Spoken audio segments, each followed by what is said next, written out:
welcome to today's virtual program of the Commonwealth Club of California. I'm John Bolin, President Emeritus of KQED, a member of the Commonwealth Club Board of Governors, and your moderator for today's program. This program is part of the Commonwealth Club's Good Lit series, underwritten by the Bernard Osher Foundation. We appreciate your considering a donation to support the Commonwealth Club's work, and if you wish to do so, please click the blue donate button at the top of your YouTube chat or visit the club's website at commonwealthclub.org. We also want to remind you to submit questions via the chat room next to your screen, and I'll get to as many as possible later in the program. And now it's my pleasure to introduce our very special guest, Barry Sonnenfeld, director of the hit films Men in Black, Addams Family, and Get Shorty, and author of the new memoir, Barry Sonnenfeld, Call Your Mother, Memoirs of a Neurotic Filmmaker. As you're about to hear, Barry has outrageous and hilarious stories to tell, from his idiosyncratic upbringing in New York City to his breaking into the film as a cinematographer with the Coen brothers, to his unexpected career as the director behind such huge film franchises as the Men in Black, Addams Family, and beloved works such as Get Shorty, Pushing Up Daisies, and a series of unfortunate events. Barry says his philosophy of life is regret the past, fear the present, dread the future. He also quotes Will Smith as once joking that he wanted to take Barry to the Philadelphia public schools and say, if this guy could be a successful film director of big budget films, anyone can. Get ready for an engaging conversation that will inspire anyone who thinks they can't succeed in life because of a rough beginning. Welcome, Barry Sonnenfeld. Thank you very much. Thanks. So, you had a debate with Larry David about which of you was the most neurotic person. Right. And after much badgering, Cheryl Hines, the actress who has worked with both you and played Larry's wife on Curb Your Enthusiasm, declared you the winner. So how did that feel? I felt pretty great about it. Larry was quite upset, but you know, you don't want to be the second best or the second worst at anything. And Cheryl announced that I was the most neurotic on the David Letterman show. So that was particularly thrilling for me.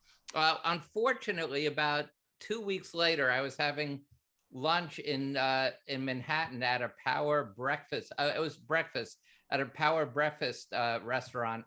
And across the room was Larry David. I didn't see him. So I'm eating my breakfast, trying to convince the guy to do an animated movie I wanted to do. And I hear Larry's voice yelling from across the room, Sonnenfeld, you claim you're more neurotic than I am, and you're having eggs with yolks, you're having bacon, and you're buttering your bread, because he felt anyone who's neurotic should only have egg whites, not have. So I yelled across at him, I said, crisp, extra crispy for the bacon. And we got into this discussion. It was pretty thrilling, but I sort of embraced my neuroses. You know, after reading about your childhood, it's hard to believe that you are simply neurotic as opposed to institutionalized. Thank you so much. Some of the stories are so bizarre. I mean, you couldn't make these things up, so I know you haven't. Could you start by telling us the story behind the title of the book? Sure. You know, I was very, very overprotected by my mother. You know, she said if I went away to sleepaway school, others call it college, she would commit suicide. So I was forced to live at home. So here I am.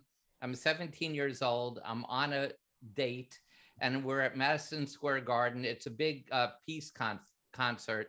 It's 2:20 in the morning, and Jimi Hendrix is warming up for the second time. He had stormed off earlier in the evening. So at 2:20 in the morning, over the PA system, 19,600 people, Madison Square Garden, comes the announcement, Barry Sonnenfeld, call your mother. Now here's the thing. Immediately, I start to cry uncontrollably because I assume my father has died. Because how else could you, first of all, how did she get anyone to answer the phone?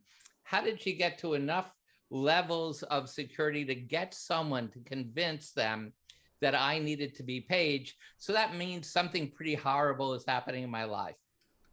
This is pre, cell phones or pagers. So I take a dime out of my pocket. I go to the nearest payphone, weeping uncontrollably. And of course, because I stood up as soon as the announcement was made, everyone in my area knew I was Barry Sonnenfeld. So since it's Madison Square Garden, very quickly there's the chant of Barry, Barry, which is not making Jimmy particularly pleased. So I call my mother, I'm weeping. I say, Mom, who died? She said, I thought you did. I said, what do you mean? She said, it's 2:20. You said you would be home by 2. I said, yeah, but didn't they tell you the concert was still going on? She said, yeah, but they couldn't confirm you were there. So that was Mom. That was the level of profound neediness surrounded by narcissism, which is a terrible combination. So your mom, Kelly, was an elementary school art teacher. She was a favorite of the students and a teachers union activist, but her mothering skills were somewhat lacking. Why don't you tell us a little bit more about your relationship with your mother as you grew up? Right. So, in addition to threatening to commit suicide if I went to sleepaway school, she was not a cook. So early in life, she taught me how to use a hammer and a sharp knife to defrost the freezer, because this is pre, frost-free freezers. And I would make myself Swanson TV dinners. And there were 3 I loved: the fried chicken, the all white meat turkey, and the fried shrimp. So I would make 2 of those a night. So I pretty much cooked for myself. There was a period of time when I was going to be a sophomore in college where I decided I just can't live at home and go to NYU and sleep at home. And I applied to Bard College and I was accepted, but I never got the acceptance letter. So I called Bard and said, hey, remember I drove up? They said, oh yeah, we love you. We want you to come, because I was a French horn player. By the way, the reason I was a French horn player was because I wanted to be a trumpet player. I'm 10 years old, where I'm 8 years previous to draft age. And my mother says, no, there are too many trumpet players, but there are so few horn players. If you play the French horn and you're drafted in 8 years, you'll be put into the band instead of going to the infantry. So I was forced to play the French horn instead of wanting to play the trumpet, but that's another story. So I did apply to Bard College. They told me I was accepted. They sent me an acceptance letter. I call my mother and I say, hey, Mom, without telling you, that's as far as I got. She said, if you think I got that acceptance letter from Bard College and ripped it up, I don't know what you're talking about. Mom, I didn't mention Bard. I didn't mention anything. She goes, you're crazy, Barry, you're crazy. So all my life, and I will say that Sweetie, who's my wife, always said, you should be equally mean. She never said, don't be mean to your mother. She said, you should be equally mean to your father, because he sort of like allowed this to happen and he had his own issues. But the issue, which we'll get to eventually, but probably makes her the worst of the mothers, is my mother and father allowed my mother's cousin, who was a known child molester, CM, the CM, that's right, to live with us for several years when he was unemployed and couldn't live anywhere else. And, spent time molesting myself, all the other kids in my apartment building in Washington Heights, cousins, nephews. And so that's another reason that maybe she wasn't such a great mom and he wasn't such a great dad. And also she spent a lot of time in her room, I guess. Yeah, well, mom was both my parents were narcissists, Mom spent her time from the time she got home at 3 o'clock until 11 o'clock, uh, lying in bed with a wet towel over her eyes because she always had a headache, and on the phone with various members of the UFT, which is the United Federation of Teachers. In fact, there's a joke. There's a Woody Allen movie, I think it's Sleepers, where someone says, "What happened? There was a nuclear war," and Woody says, "Yeah, there was this guy Albert Shanker, who was a president of the UFT, who was infamous back then." So yeah, Mom was a UFT chapter chairman and spent all of her time dealing with herself and being the head of the union. And so, even though you ate Swanson's TV dinners most every night, every now and then she decided to cook. Well, And that's when that was things got bad. probably worse than the Swanson TV dinners. That's right. Um, uh, there are two things. One is we use more Morton salt than anyone, but not to flavor the meat, but to put out grease fires. So Mom would take a piece of meat, put it in the broiler, cover it, put aluminum foil down so that the grease, instead of dripping through the drip pan, would coagulate, start a fire. Eventually, flames would be roiling up the front of the stove.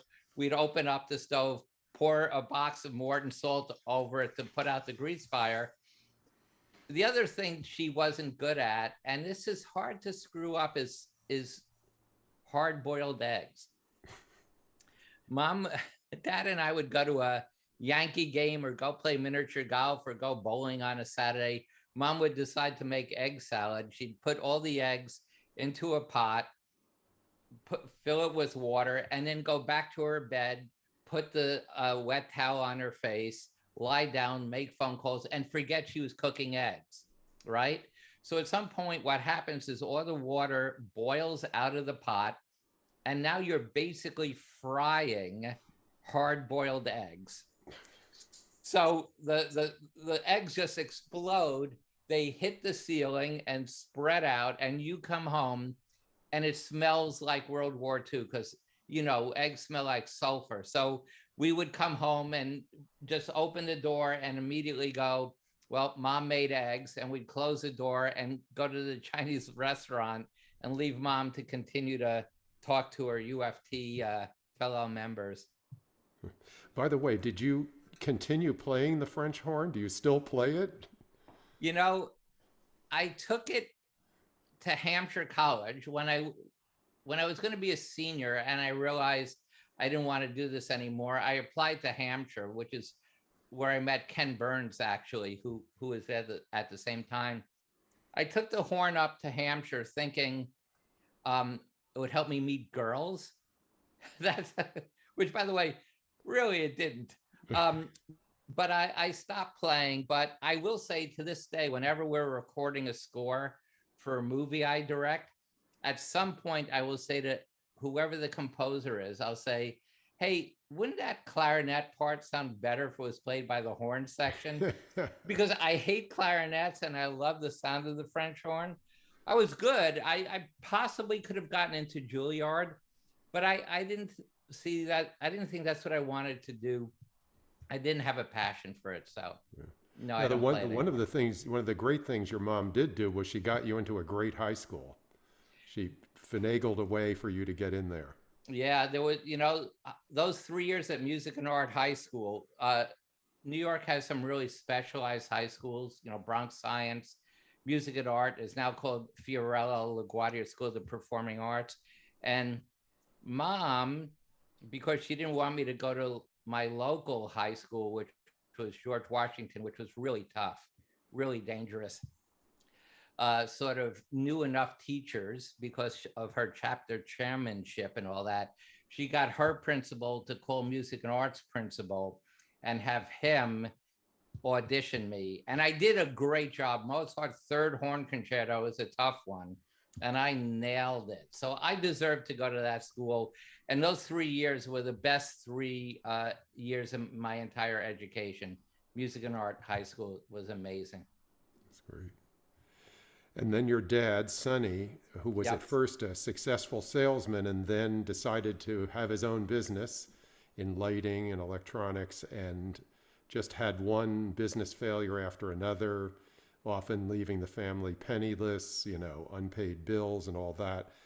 And he was gone a lot of the time, but he was your best friend through your childhood. And what was that relationship like? You know, I love my dad. I loved his sense of humor. I loved his attitude towards life. It was the opposite of my mother's. She was very depressed. He was always optimistic, no matter the fact that we had no electricity, often had to avoid Lou the butcher because we owed him too much money from burnt strip steaks. And he was my best friend. We loved the Knicks, the Yankees. And what happened was we were going to go to a Yankee game. I was about 14. And we were late. So dad said, just take my jacket. And it was too big on me, but I put it on and I reached into my pocket and I pulled out a strip of condoms. And as far as I knew, my parents never had sex. In fact, I begged my parents to tell me I was adopted. I did not want to be biologically associated with either one of them. And there it was. And there's my best friend and hero, my dad, with a strip of condoms, which immediately said to me that my father was having an affair. As it turns out, I learned later in life, he had had dozens of affairs. And dad looked at the strip and he just wouldn't leave it alone. He said, your mom and I are planning a special weekend. And I said, sure you are, Dad. And then it got worse because instead of just taking the loss and moving on, he literally tried to give me a sex education talk by saying, do you know when to have sex with a woman where you won't get them pregnant? And I said, well, in your case, Dad, it's whenever you've got condoms. And he said, right, but let's say you don't have condoms. And I said, yes, Dad, I know. Don't tell me. He said, and then he said, the only time you can make a woman pregnant is when she's having a period, which has made me immediately realize why I was an only child, because they didn't even know when to have sex to have children. So I said, Dad, I think it's the opposite. I think it's the only time you can't get a woman pregnant is when she's having a period. And he literally looked at me and said, good to know. And after that, did your relationship change? I mean, obviously, you were in touch with your dad into his 90s. Yeah. It didn't change overly, internally, emotionally it changed, but I didn't punish him for it, because if I was married to my mother, I would want to be having affairs as well.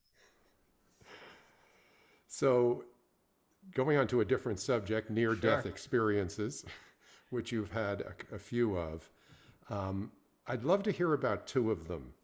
One is your dad driving to Miami Beach, and the other one is the private plane to Van Nuys Airport.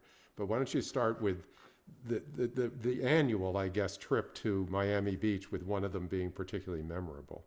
Well, again, my parents never really had money. Whenever they had any money at all, Dad would either start a new business or weirdly invest in Broadway musicals, Wow. such as Bravo Giovanni or Pearly Victorious, movies you've never, musical theater you've never heard of.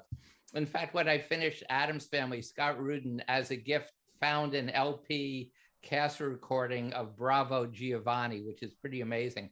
So we would drive down to Florida because we couldn't afford a plane ride. We had a 10-year-old Cadillac, which Dad bought when it was 10 years old. He could never afford a new one. And We would drive down there every year. Dad would drive straight through. My mother never learned how to drive, claiming, by the way, my mother was also a pathological liar, claiming that New York State did not let a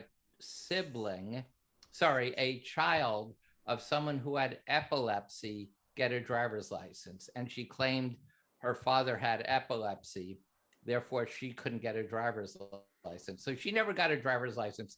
Dad would drive the whole way through, 30 hours nonstop. And somewhere over Georgia, I would talk to Dad to keep him awake the whole time. Mom would lie in the back seat.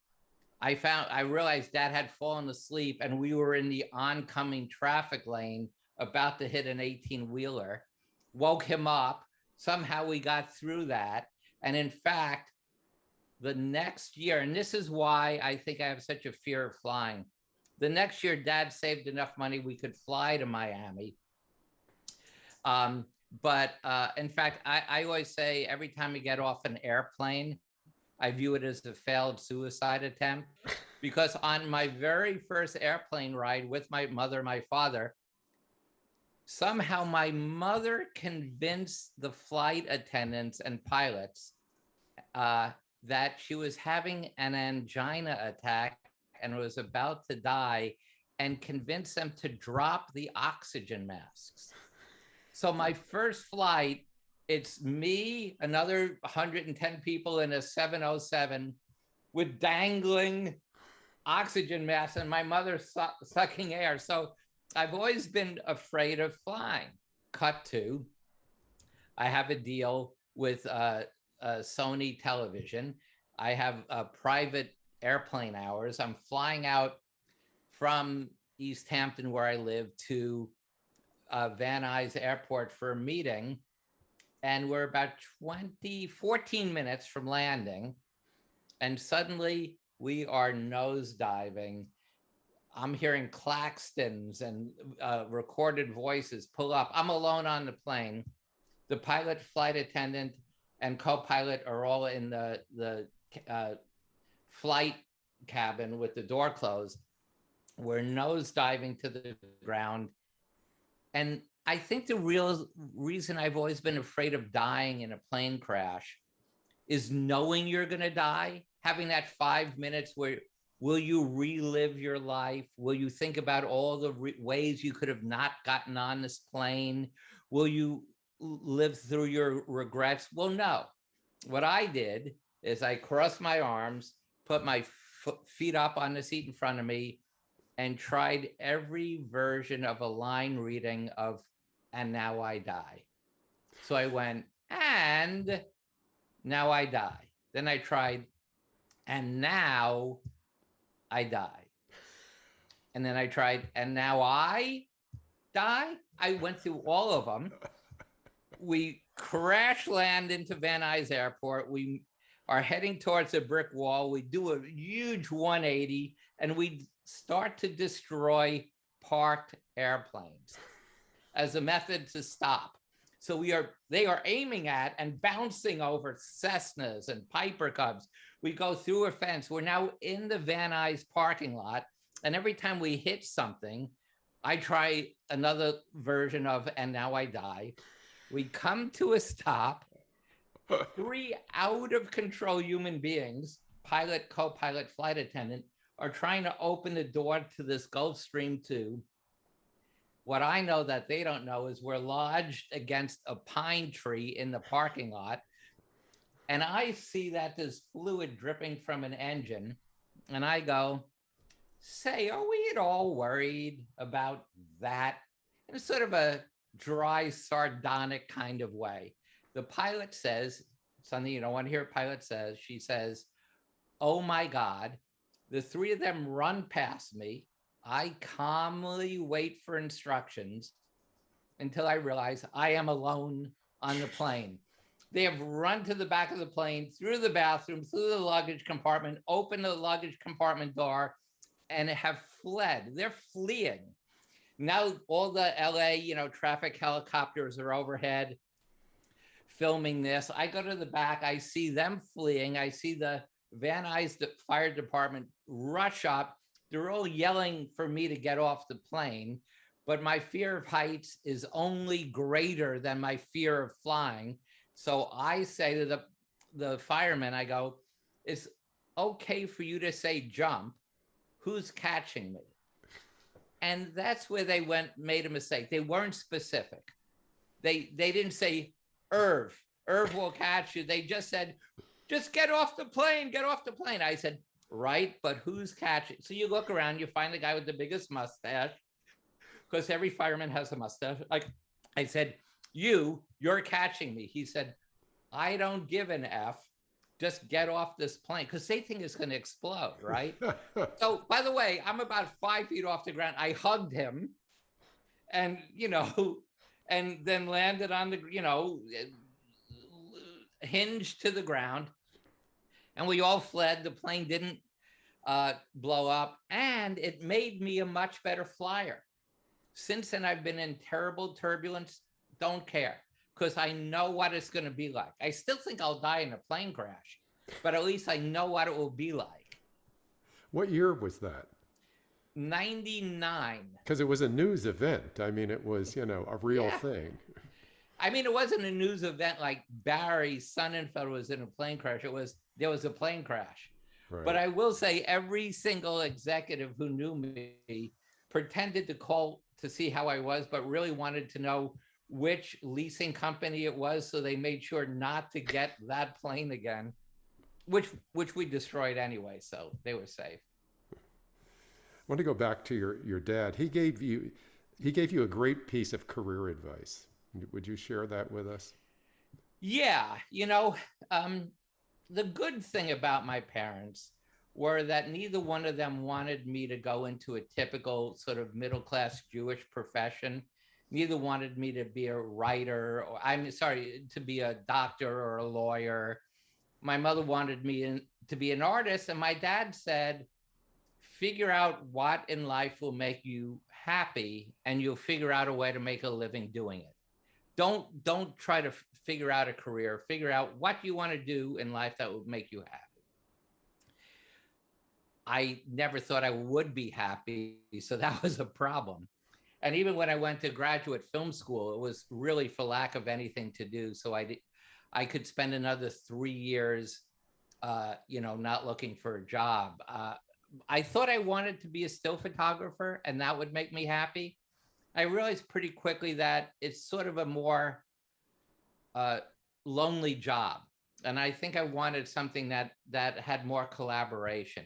So that's why I got into the film business. But it was truly great advice. And to this day, when I speak at events and stuff, I tell the kids two things. One, figure out what you want to do. And the other thing is, don't work your way up. I was never a camera assistant. I was never a camera operator. I got out of film school. I bought a camera so I could call myself a cameraman without being a dilettante, and never took those intermediate steps. And I'm always trying to convince people, declare who you are and become that person. It's funny, David Sedaris and Jerry Seinfeld both say the same thing about writing. How do you become a writer? And Jerry says, you sit down at the desk with a pad and a pen or a typewriter, and you're a writer. You're writing, you're thinking, but just doing that, being there with that pad and pen, something will come to you and you'll start writing. But it's how I became a writer. I just decided that's what I'll try to do. Yeah. And you started the photography in junior high.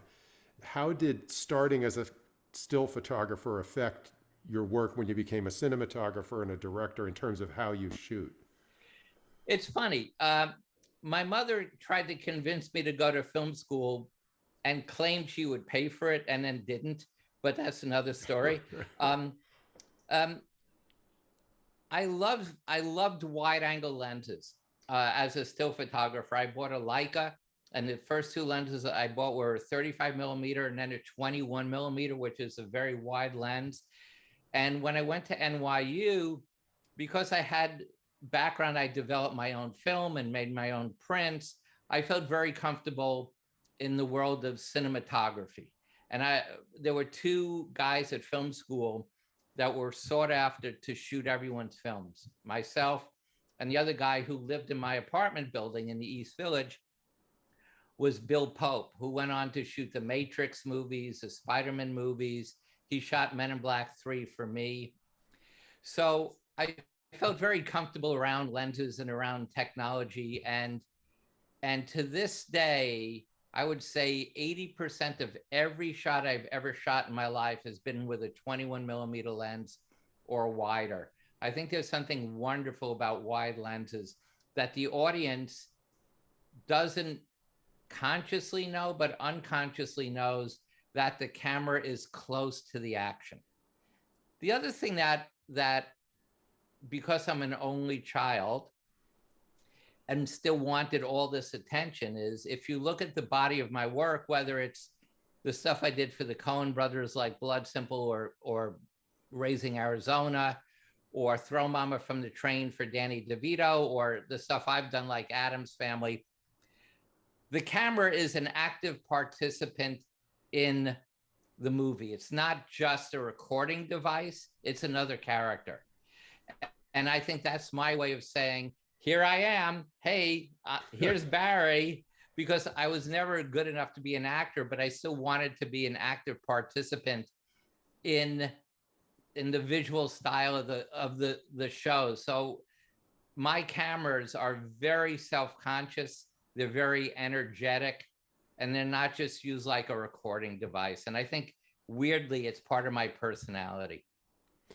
Just finishing up with your parents, how did your relationship with them evolve as you became, very successful and well known? Did they stay in Washington Heights or I go to see bought your them an films? apartment. I bought them an apartment in the West Side.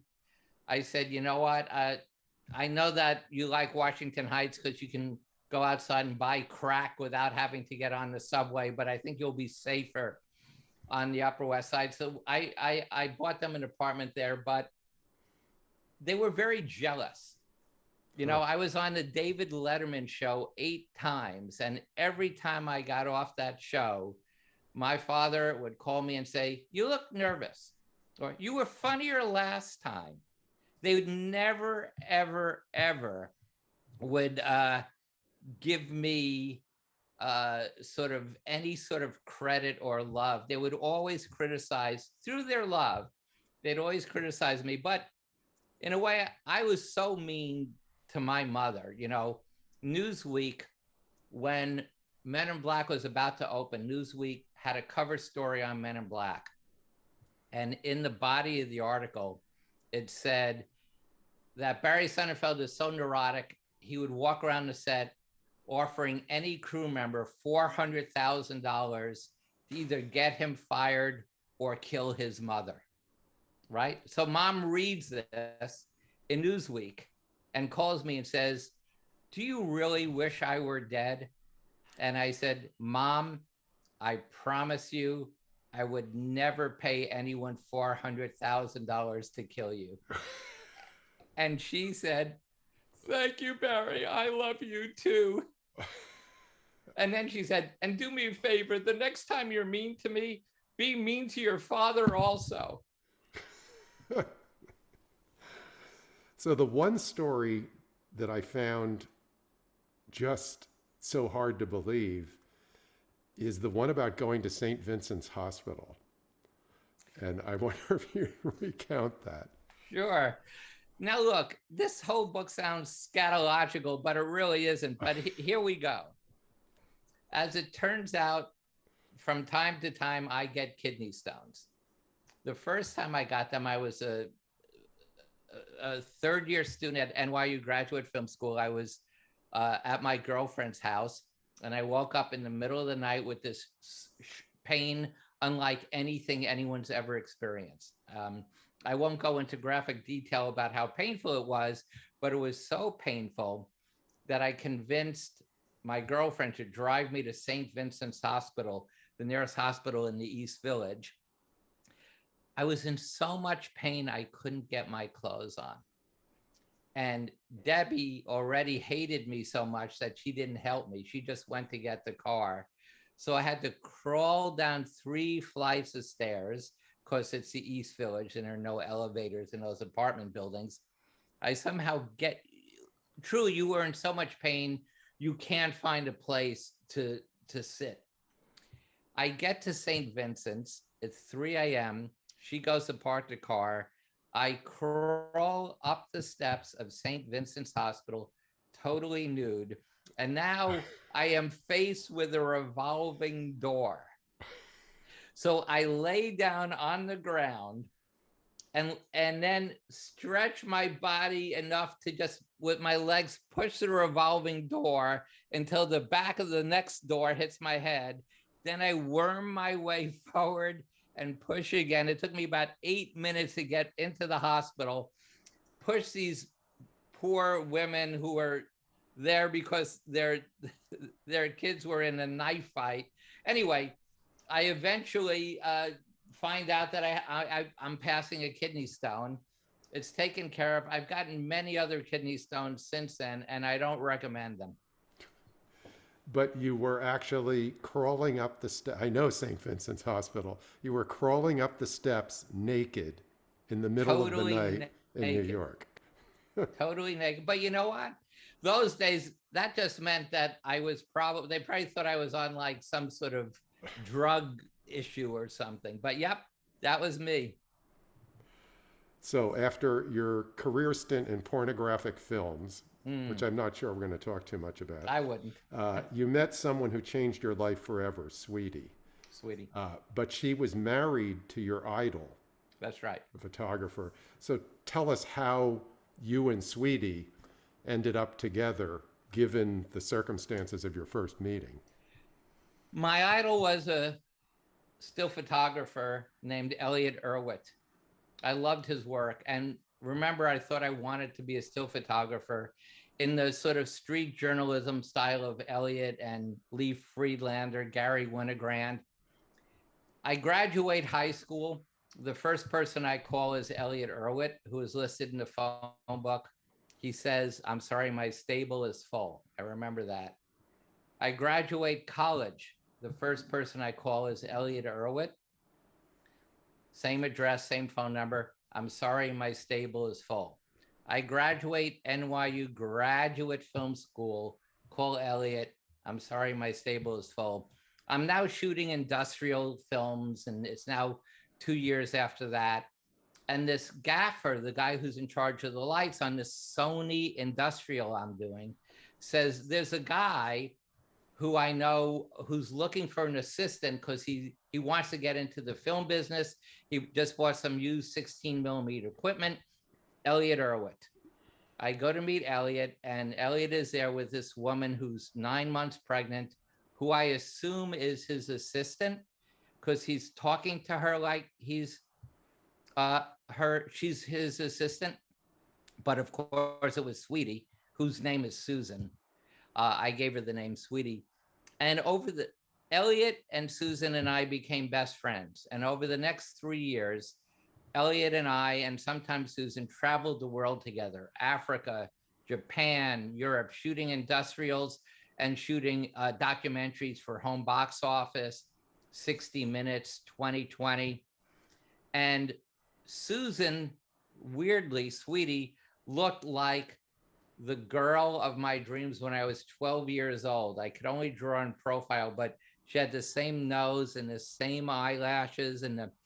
So anyway, over the years, I became their kid, and I became Susan's best girlfriend. I would read Self magazine and say to Sweetie, "Hey, have you and Elliot tried Today's Sponges? There's this new contraceptive." I mean, we were really I was like her best girlfriend. And at some point, Elliot and Susan split up, and Susan moved to their home in East Hampton. They had a home in East Hampton and lived in New York. I had an apartment in New York and a starter home in East Hampton. And Elliot said to everyone, "You're either my friend or her friend." And I said, well, I'm picking her. And so Susan and I hung out together as best friends. And then at some point, there was started to be some sexual tension. And I don't think either one of us wanted to ruin this perfect friendship, but we took a chance and we've been married for 32 years. So great. yeah, but she was the girl of my dreams since I was 12 years old and hadn't met her. Wonderful And story. she keeps me, she's the reason why I have friends. She's the one who can make excuses for my neuroses, and people like me because they like Sweetie. I come along for the ride. And so many things happen, I guess, in everyone's life by chance that you know, met him to work with him and then met her. And then also by chance, you met Joel Cohen at a party in 1980. Tell us about that chance meeting. That obviously changed the whole trajectory of your That changed career. everything. And everyone thinks that Joel and I knew each other at film school because he also went to NYU, but I was in the graduate program. He was in the undergraduate program. We both knew this girl named Hillary Ney, whose dad was the chairman of Young and Rubicam.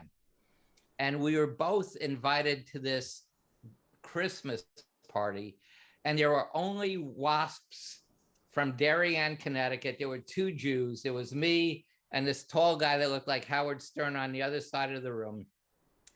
And we sort of somehow knew we were the Jews in the room. We started to talk, and Joe had, and this is pre-video, if you were going to do a low budget film, you would shoot it on 16 millimeter. Now you would shoot it on video, but there were no video cameras then. And Joel said that he and his brother Ethan had just written this script called Blood Simple, and they were going to shoot a trailer as if it was a finished movie, and then bring a projector and show that to dentists and lawyers and doctors. They all have investing clubs, And I said, well, I own a 16 millimeter camera because I had bought one so I wouldn't feel like a dilettante. It was $4,000. And Joel said, well, you're hired. So Joel hired me to shoot the trailer. Joel and Ethan and then I convinced them, by the way, to shoot in 35 millimeter. So we didn't even use $750,000 to make Blood Simple. But this gets back to what I was saying about declare who you are and just become that person. The first day on the set of Blood Simple, which changed our lives, it got to the New York Film Festival. It was a darling of the critics. The first day on that set was the first day that Joel, Ethan, or I had ever been on a movie set. As I said, I didn't work my way up as a cameraman. Joel had never directed anything except Super 8 movies that he and Ethan had done. Ethan had never produced anything, but we declared ourselves producer, director, cinematographer, and therefore we were. And literally the first day on that set was the first day we had ever been on a movie set, ever. And then I guess you just went on from there. That got a lot of critical acclaim. In fact, Janet Maslin, who wrote the review in the New York Times, specifically mentioned how Joel and Ethan were going to become big deals in the film industry, and how Barry Sonnenfeld's cinematography was unlike anything she had ever seen, et cetera, et cetera. That led to Raising Arizona, and by then we were all on our way to bigger and better things. And so how long did you work as a cinematographer, and then how did you make the transition to director? I was really, really happy as a cameraman. I was not one of those guys saying, I can direct better than she can. I was really happy as a cameraman. And I did it, I guess, for 10 years. Scott Rudin, who's truly one of the great producers that in the history of film, was the head of Fox, president of production of Fox, when I had shot Raising Arizona and when I had shot Big. And he felt that my contribution in both cases was beyond the norm. So he sent me the script for Addams Family without me ever saying I wanted to direct. I was in LA finishing up Misery for Rob Reiner. I was watching the Indy 500 with my wife in bed at the Four Seasons Hotel on Doheny with Sweetie. And Rudin sent me the script, said, read it and meet me in 2 hours at Hugo's to talk about you directing this. So I read it. I loved Charles Addams. I loved his cartoons in the New Yorker. Again, if you're of Jewish persuasion and you live on the Upper West Side, you read the New Yorker while sitting on the toilet reading all those great cartoons. In fact, my father read the entire serialization of In Cold Blood in the New Yorker while sitting on the toilet. Dad, I need the bathroom. Let me finish the chapter. Anyway, so I meet Scott Rudin. I tell him all the reasons the script's no good. And he says, those are the reasons you should do it, because you're right. And I said, don't you want like someone who's done this before? And Rudin, who's always, he's both a pathological liar and also very honest, said, I went to Tim Burton and Terry Gilliam, and they both turned me down. So since I can't get a good director, I figured I might try you. I think he wanted a visual stylist. You know, he didn't want someone who would just shoot a normal comedy, that it needed, you know, a visual style in terms of lighting, camera moves. So I said, you know what, Scott, sure. If you can get me hired to direct it, sure, I'll direct it. And of course, Scott convinced Orion to hire me to direct the movie. And then there's several chapters of how difficult it was being a first-time director on that movie, as you know. Right. I have some questions from the audience that I want to give an opportunity to ask. Now, one of them is about Schmigadoon, which I am watching right now.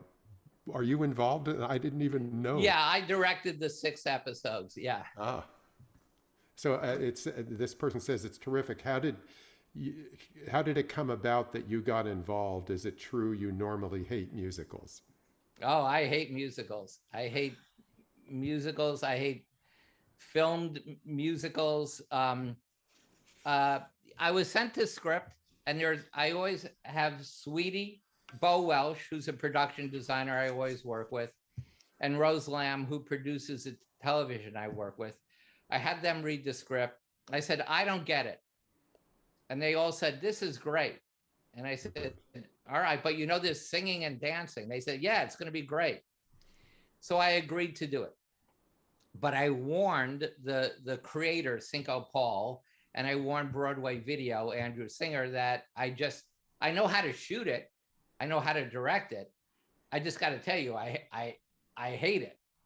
But and in fact, as a joke, I would say to Cinco every day, should we drop this song? And he'd get angry at me, but I was actually only kidding.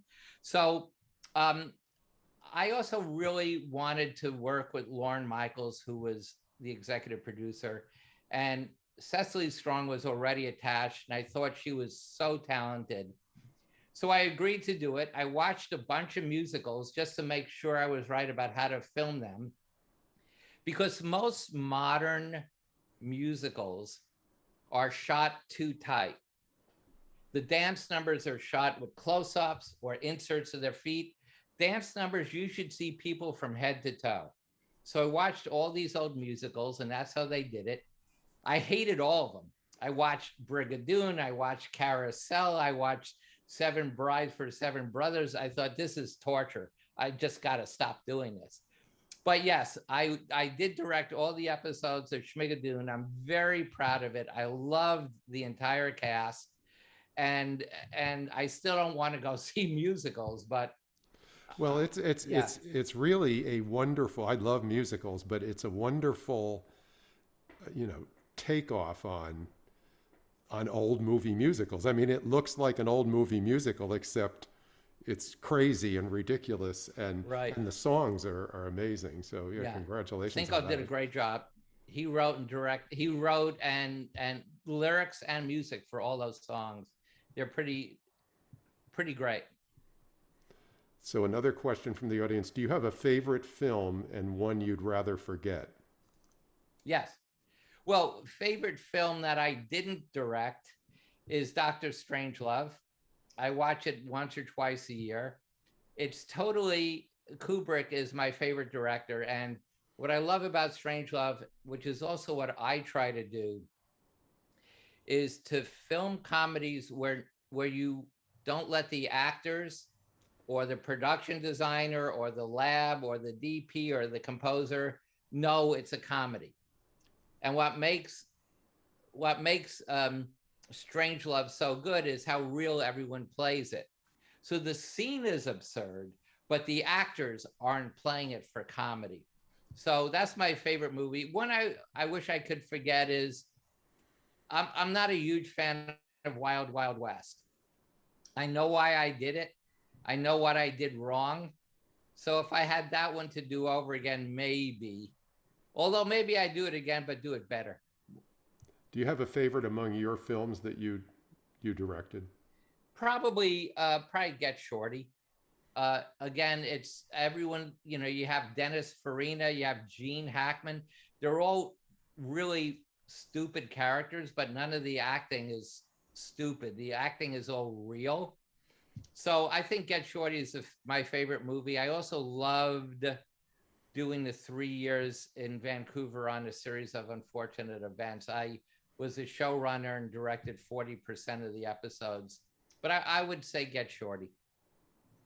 Now, one of the questions here is what film directors do you admire and why? And obviously, you just told us Kubrick. Any others? Yeah, I really like the Coen brothers. A lot of their stuff I really love. I love Kubrick. Um, uh, I'll be honest with you. I'm not a film buff. I haven't seen a lot of movies. Um, uh, but Kubrick and the Coens are real good. I'll get back to you with some other ones. Okay. Another question from the audience, what do you look for in a script? I'll be honest with you. It pretty much needs to be funny. And also, I really am attracted to scripts that are involve like world building, whether it's Pushing Daisies or a series of unfortunate events, or Men in Black, or Schmigadoon. Uh, they allow me to stylize a world. I don't think I would be good directing an episode of Law and Order. I once directed a legal television pilot that wasn't funny. It was just a straight ahead law drama, and it was like so torturous.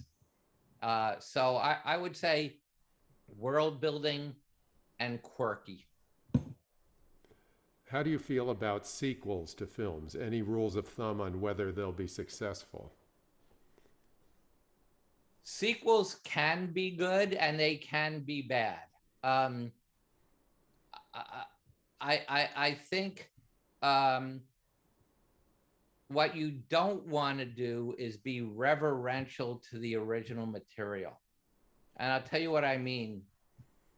Both the sequel to Get Shorty, which was called Be Cool, directed by F. Gary Gray, I don't remember it. and the fourth Men in Black, which was called Men in Black International, directed by F. Gary Gray. It seems that whenever you need a sequel that I don't want to do, call F. Gary Gray. I think both of those were so reverential to the original material that there was nothing new and fresh. I really didn't like Men in Black 2, which I directed, but I really loved Men in Black 3, which I directed. So you can both have successful and failures within sequels. So I think the secret is to try. You just don't want to make the same movie again. And it sounds like you knew you wanted to stop with Get Shorty as it was and then not go beyond Men in Black 3. So Yeah, there is an end point to these things. Yeah. there really is. Another interesting question from the audience. Who's the most surprisingly funny actor you've ever worked with? I would say both Dennis Farina, who is a Chicago cop, but in the same movie, Gene Hackman. So here's what happened on Get Shorty. Danny DeVito and I had been trying to make that movie for 7 years. And every studio passed because there had never been a successful Elmore Leonard movie based on an Elmore Leonard book until Get Shorty.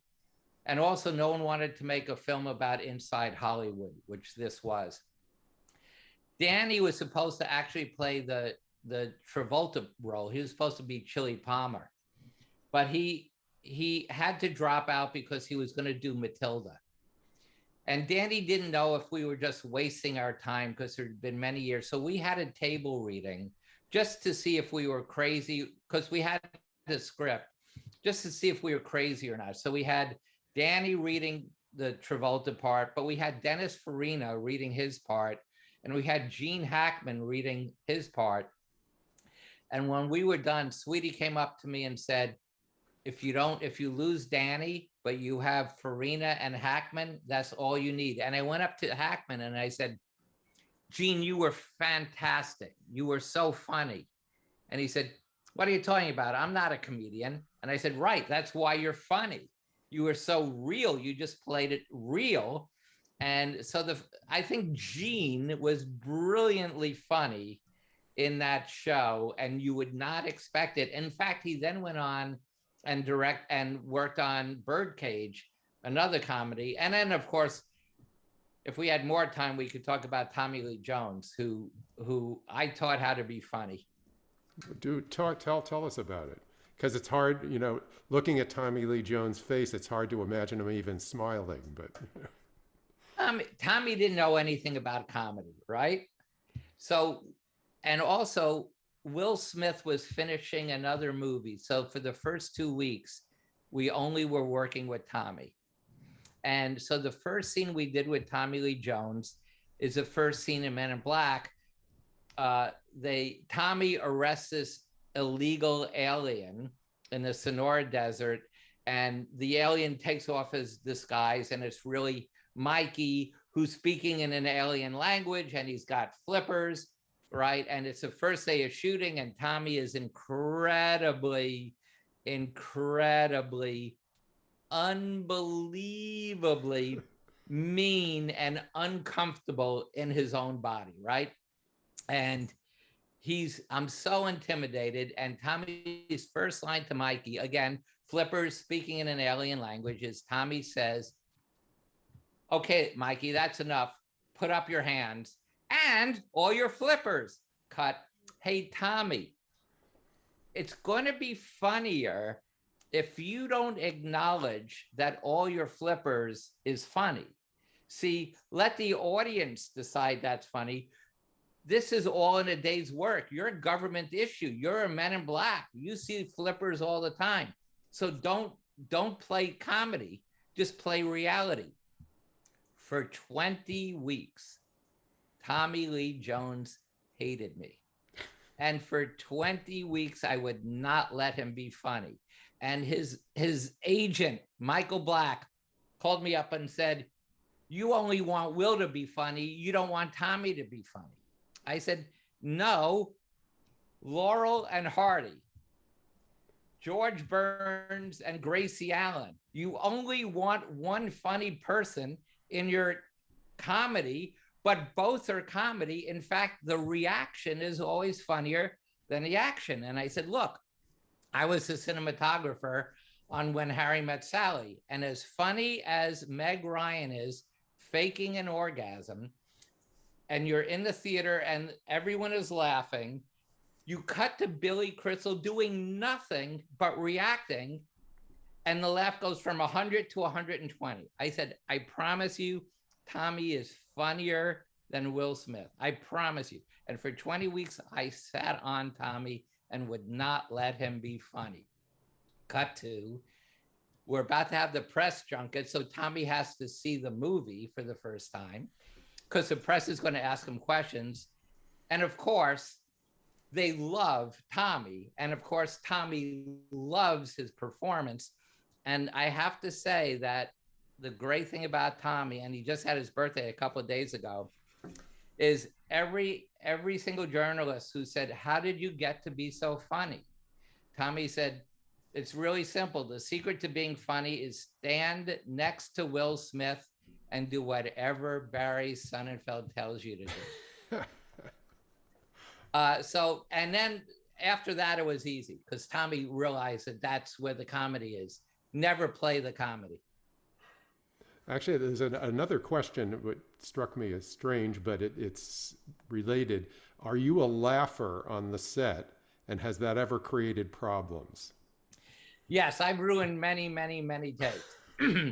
I've ruined many takes laughing, barking out laughter. Again, the problem with Tommy is all of our guns, that we had in Men in Black, they're all space guns. They don't actually shoot anything.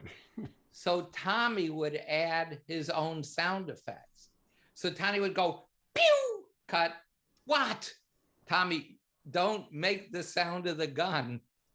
And Tommy said, I didn't. And I would go, Will, and Will would go, yeah, Tommy, you did it again. So at some point I would laugh because I knew every single take, Tommy was going to make the sound of a gun shooting whenever he had to shoot a gun. He was like an 8-year-old with those guns. Yes, I've ruined many takes laughing. So we've now come to the point in our program where we only have time for one more question. And I think that's, so what's cooking? What are you working on? Give us a little preview of what's coming up.